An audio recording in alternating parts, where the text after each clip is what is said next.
Welcome back everybody to another episode of Direct Comparison.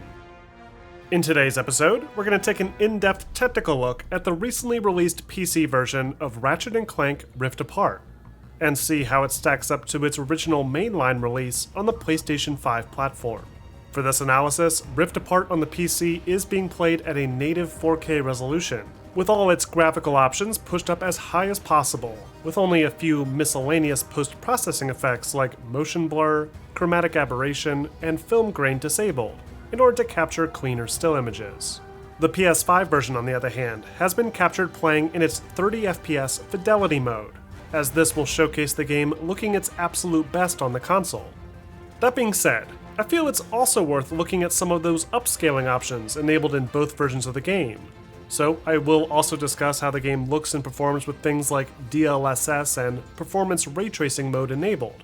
And I'll be sure to indicate with text on screen whenever either of these modes are being used in the footage. Alright, so let's kick this comparison off by seeing how the character models have handled the jump to the PC.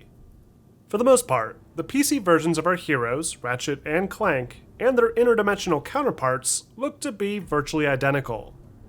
The geometry and overall poly count looks to be untouched.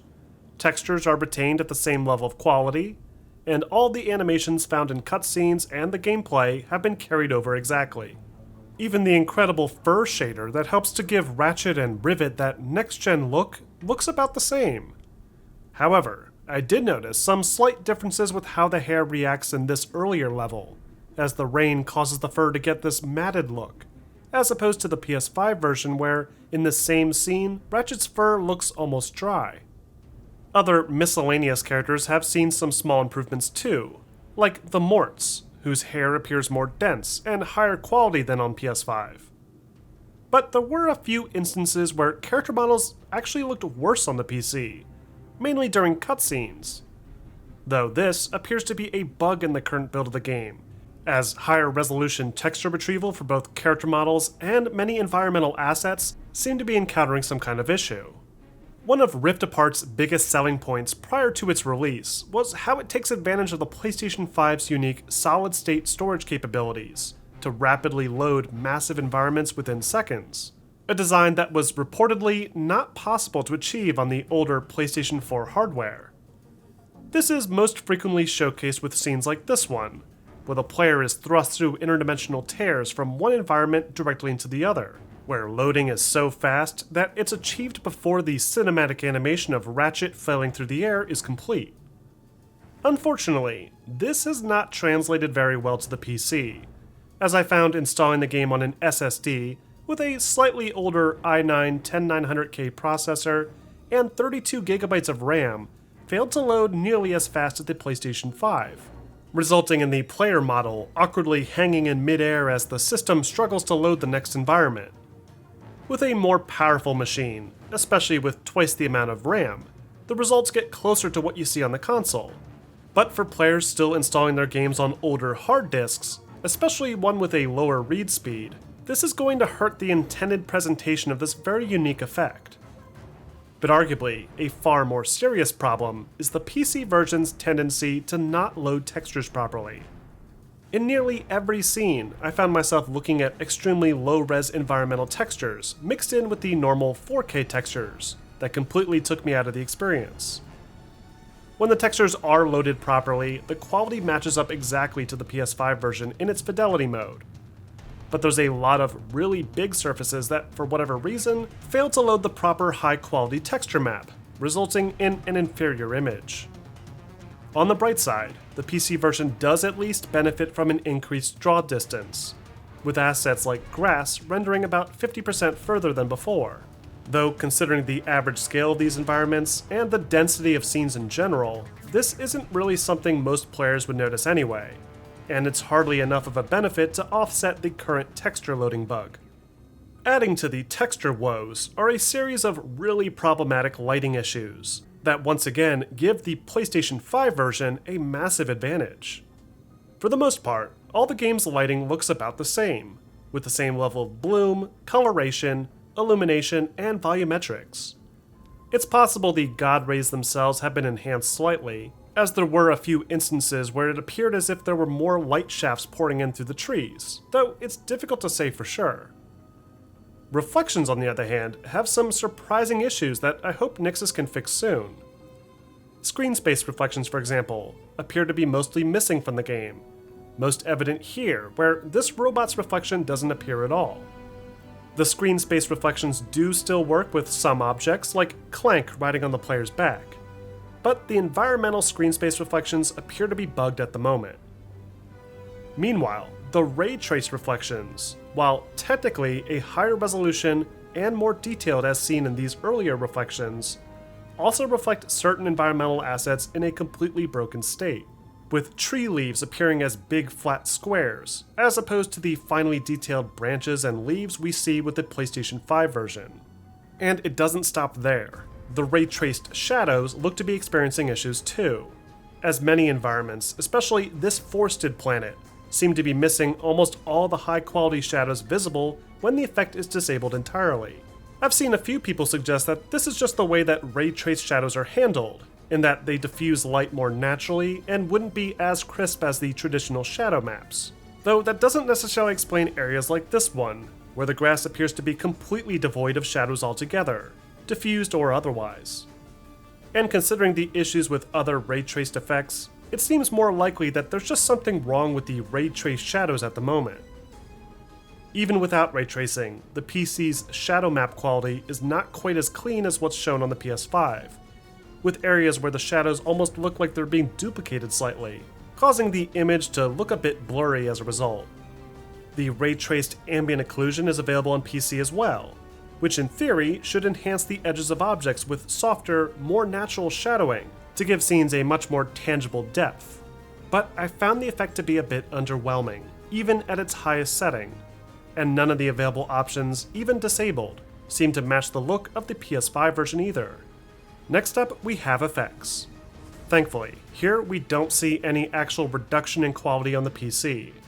In fact, a lot of the game's robust particle effects look to be cranked up a bit, adding additional dust particles, wood splinters, and confetti throughout to make each scene even more chaotic. The fireballs, explosions, and water surfaces all function about the same, with any differences between them being associated more with the variability of the alpha effects being drawn. Though seeing all this game's wild and flashy effects running at the PC's far higher frame rate does make the overall presentation feel much more impressive. Which brings us to performance. Despite all of those negative points that I brought up before, the PC version has one unique feature that sets it far apart from its console counterpart, and that's its vastly superior performance. Now, with just traditional rendering methods at a native 4K resolution, I was unfortunately only able to achieve about 55 to 60 FPS on average, with some pretty heinous dips in performance at certain moments like this one, that might be resolved by swapping over to my newer PC build with the additional RAM and faster CPU. But with the help of upscaling techniques like Nvidia's DLSS and frame generation, Rift Apart goes from a max of 60 FPS with a 4090, all the way up to an impressive 180 to 200 FPS. What's more, none of the issues I typically experience with DLSS appear to be present.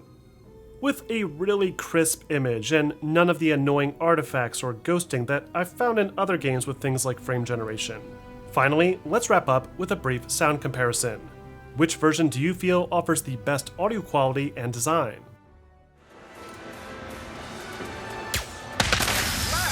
The Hall of Heroes is safe. Hey, I think I found the wombat! What is this supposed to be a reenactment of? You got a sweet bounty on your head, wombat!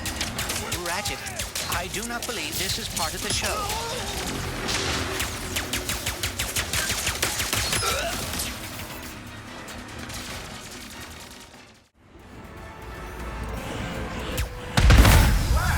The Hall of Heroes is safe.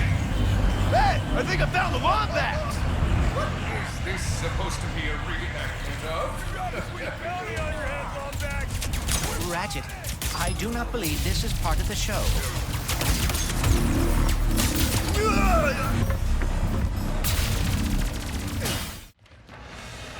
Whoa, watch your head! This is worse than I had imagined.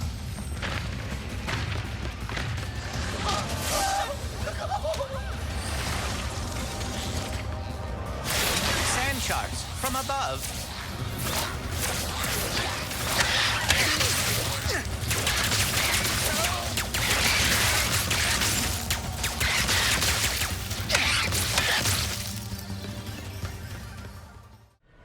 Whoa, watch your head! This is worse than I had imagined.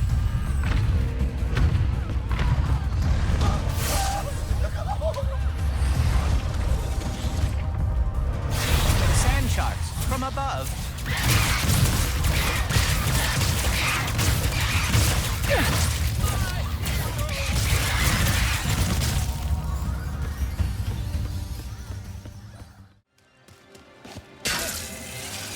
All right.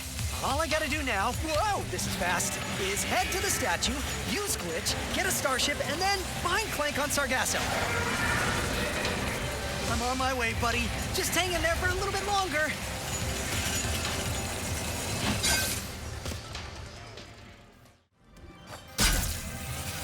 All right. All I gotta do now, whoa, this is fast, is head to the statue, use glitch, get a starship, and then find Clank on Sargasso. I'm on my way, buddy. Just hang in there for a little bit longer.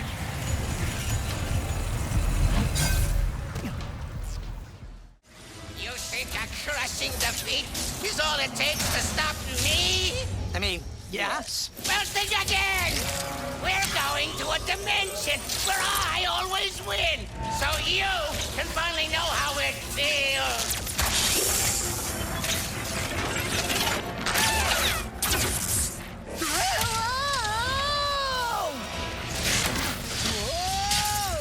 The dimensions are weakening considerably.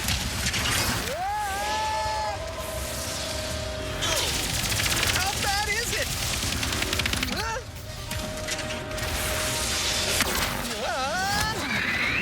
Well, it is certainly not good. Great! Where are we? Beats me.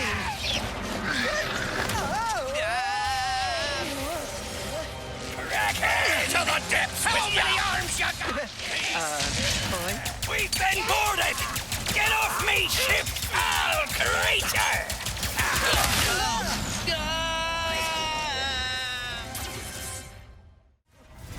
You think a crushing defeat is all it takes to stop me? I mean, yes. Well, think again! We're going to a dimension where I always win, so you can finally know how it feels.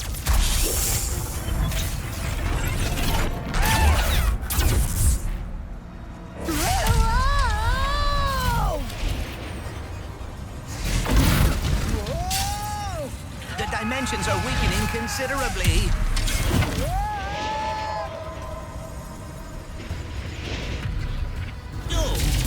How bad is it?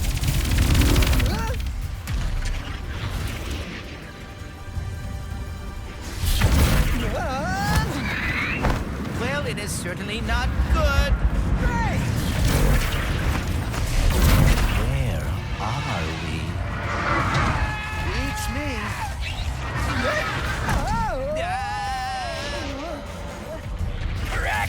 To the depths How with many ya! arms you got? Boy. What manner of trickery! Get off me, ship, foul creature!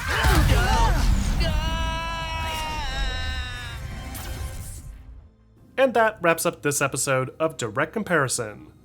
Overall, Ratchet & Clank Rift Apart on the PC is not quite there yet. It's not the technical disaster that The Last of Us Part 1 was when it released earlier this year, but it's not the best PlayStation port on PC I've played either. There's a bunch of broken visual elements here, mainly ray tracing effects that, when enabled, result in a visually inferior presentation to the PlayStation 5. Then there's more basic effects like screen space reflections, texture retrieval, and the basic shadow maps that are either missing or not functioning properly. And unless you have a top-of-the-line PC build, you're absolutely not going to be able to pull off those seamless Rift jumps as smoothly as the console, effectively proving to some extent Insomniac's previous claims about how the game's design is dependent on a very fast SSD to achieve the effect. Whether or not it's required is certainly still an interesting subject for debate, and there's absolutely configurations that can brute force the effect, even with a faster hard drive utilizing other high-end hardware. But if you're trying to play this with older components or even on Valve's Steam Deck, you should expect these few scenes to play out a little bit differently. At the end of the day, the only reason to really pick up this game on the PC, assuming you've already played it before on the PlayStation, is to take advantage of the game's fantastic use of things like DLSS, that delivers exceptionally high frame rates far beyond the capabilities of the console. But what do you guys think? Are you enjoying Ratchet & Clank Rift Apart on the PC, or did you prefer the PS5 version? Let me know in the comments section, and don't forget to like and subscribe for more content like this posted every week.